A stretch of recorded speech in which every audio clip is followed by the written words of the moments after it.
Hello guys, welcome to my new video. এটা আসলে উল্টো রথের ভিডিও। অনেকদিন পরে ভিডিওটা ছাড়ছি। তো সেদিন সন্ধ্যাবেলায় বেরিয়ে পড়েছিলাম একটু রথের মেলা দেখতে। তো বাজারে দেখতেই পাচ্ছ কত ভিড়, কত লোকজন। হ্যাঁ, এটা আমার মামাবাড়ির ব্লগ। তো যাই হোক, তারপরে আমাদের বাড়ির সামনে যে রথটা তোমাদের আগের ভিডিওতে বলেছি, তো সেখানকারই দেখো দাদারা, কিছু বোন ভাই সবাই লাঠি খেলছে। আর আমরা মানে ভেবেইছিলাম যে ওখান থেকে রথ টানতে টানতে পুরো বাড়ি পর্যন্ত চলে আসবে। আর ওই যে দূরে দেখতেই পাচ্ছ যে রথ আসছে। আর মোস্ট প্রবাবলি আমার যেটুকু মনে হয়েছে আমাদের রথেই সবথেকে বেশি লোকজন ছিল। আর সত্যি কথা বলতে প্রচুর মজা করেছি, পুরো বাজার থেকে বাড়ি পর্যন্ত আসা রথের সাথে সাথে খুব মজা হয়েছে। তো যাই হোক, তারপর এখানে আমরা একটু ফুচকা খেয়ে নিয়েছিলাম, এখন মা মাইমারা ফুচকা খেয়ে নিচ্ছে। তারপরে রথের সাথে সাথে আমরা পুরো রথের দড়ি টানতে টানতে বাড়ি চলে এসেছিলাম। তো বাড়ি চলে আসার পরে মানে একটা মনও খারাপ লাগছিল দেখতে দেখতে রথও শেষ। আর এই দেখো এখন ঠাকুরকে মন্দিরে নিয়ে যাওয়া হচ্ছে, সমস্ত বৈষ্ণবরা বাজনা বাজাচ্ছে, আর এই যে আমার মাইমা ঝাই বাজাচ্ছে। আর তারপর ওই যে তোমরা দেখতেই পাচ্ছ জগন্নাথ বলরাম সুভদ্রাকে আনা হচ্ছে, রথের মাসির বাড়ি থেকে আসছে। আর তারপরে ওখানে নিয়ে যাওয়ার পরে একে একে ফার্স্টে আমার দিদা বরণ করেছিল, তারপরে এখানে একটা মাসি আছে, তো এই মাসিরা বরণ করেছিল। আর তোমরাই দেখো প্রথমে এখন ঠাকুরকে এখন আরতি করা হচ্ছে, তারপরে একে একে যা যা স্টেপ রয়েছে সেটা তোমার প্রত্যেকেই দেখতে হবে। তবে এরই মধ্যে তোমাদের একটা ছোট্ট স্টোরি শেয়ার করে নিই।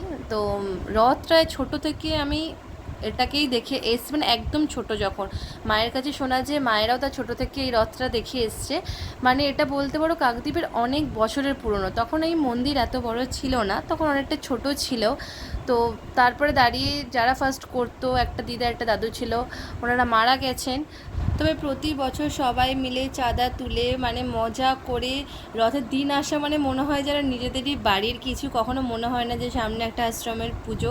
মানে সবাই মিলে মানে আমাদের পাড়া গোটা সবাই একসাথে ইনভলভ থাকে, মানে খুব খুব মজা করে কাটে। আর এই বছরটা তো আমি জানি না, আমার কাছে বেস্ট লেগেছে, কারণ আমি 1-2 বছর আগের লাস্ট মনে হয় মাসির বাড়ি পর্যন্ত গেছিলাম, এখন মাসির বাড়ি চেঞ্জ হয়ে গেছে। তো এই বছর অন্য একটা জায়গায় ফার্স্ট টাইম যাওয়া আমার। তো তারপরে ইচ্ছা ছিল রথের মেলা ঘোরা, তো সেইভাবে ঘোরা হয়নি, কারণ তারপরে হাত পা ব্যথা হয়ে গেছে, আর মেলা যাওয়া হয়নি। তো যাই হোক, বরণ টরণ করে নেওয়ার পরে তারপরে এখানে প্রসাদ দেওয়া হয়েছিল সবাইকে। তো সেখানে আমাদের প্রসাদের মধ্যে ছিল খিচুড়ি ছিল, দেন চিড়ে দিয়ে কিছু একটা ছিল, জিলিপি ছিল, মিষ্টি ছিল, দেন ফল প্রসাদ ছিল। সেটা মাসির বাড়ির প্রত্যেককে প্রথমে খাওয়ানো হয়, তারপরে আমরা আশেপাশে যারা ছিলাম সবাই খেয়েছি। আর আমি আর আমার বোন তো সেরা মজা করেছি, আমরা রাত 9:30 পর্যন্ত ওখানে বসেছিলাম। তো যাই হোক, তোমরাও তোমাদের কীরকম রথ কাটলো অবশ্যই কিন্তু আমাকে জানিও।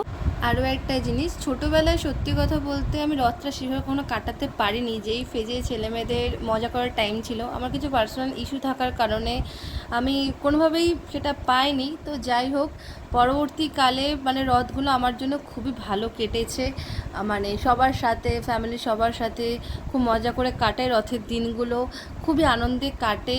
আর 1-2 বছর মেবি কলকাতায় ছিলাম, ওই যে বলছিলাম কলেজে সেভাবে ছুটি থাকতো না, তো রেগুলার কলেজ যেতে হতো, তো সেই কারণে ওখানে থেকে গেছি, কিন্তু আমার কোনোভাবে ভালো লাগেনি সত্যি কথা। ওখানে রথ বলে আমি কোনো ফিলই করতে পারিনি, ওখানে একমাত্র আমি দুর্গা পুজোটা ক্রিসমাসটা ফিল করতে পারি যে না কিছু একটা হচ্ছে, বা রথটা আমি কোনোভাবে ওখানে সেরকম ফিল করতে পারিনি।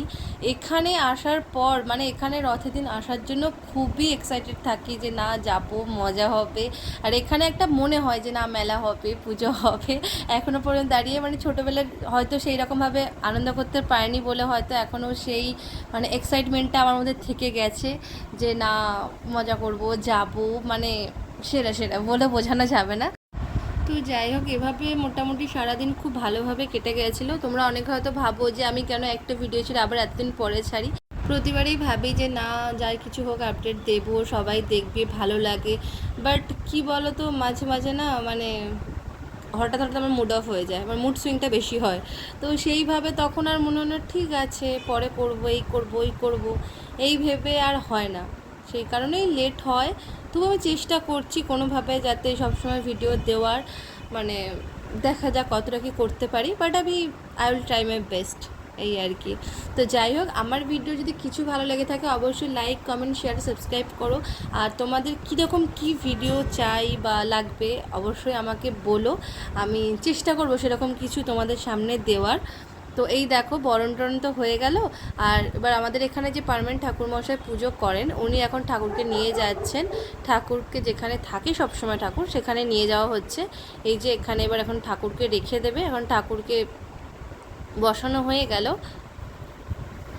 তারপরে তোমাদেরকে আমি দেখাবো যে কত লোকজন এসেছে মাসির বাড়ি থেকে, প্লাস আমাদের আরও লোকজন ছিল, মানে আমাদের লোকালে। আমি সেভাবে ভিডিওটা অতটা করতে পারিনি। আর এই যে বৈষ্ণবরা এখানে এখন বাজনা বাজাচ্ছে, এই বাজনা তো আমার খুবই ভালো লাগে, যেটা আমি রাস্তাতেও আমার মানে বাজনা শুনে আমার আসতে ইচ্ছা করছিল, সত্যি কথা বলছি। তো এখানেও খুব ভালো লাগছিল যে এনারা মানে সারা রাস্তা জুড়ে এতটা ডিস্টেন্স, অনেকটাই এফোর্ট লাগে, দেখতে হয়তো অতটা মনে হয় না। আর এই দেখো কত লোকজন এসেছিলো, সবাই এসেছিলো। আর আমরা এখানে দূরে দাঁড়িয়ে দাঁড়িয়ে আমরা ভিডিও করছিলাম, দেখছিলাম। আর এই যে ঠাকুরের নামধ্বনি করা হচ্ছিল, তো সবাই মিলে জয় জয় এরকম জয়ধ্বনি দিচ্ছিল। তো যাই হোক, ওই যে দেখছি ওখানে ভেতরে ওখানে খাওয়া দাওয়া সব বাড়া হচ্ছিলো, পাড়ার সবাই প্রায় এসেছিলো। তো সেখানে দাঁড়িয়ে থেকে সবাইকে খাবার বিতরণ করা হচ্ছিল। তো যাই হোক, আজকের মতো ভিডিওটা এখানেই শেষ করলাম। টাটা।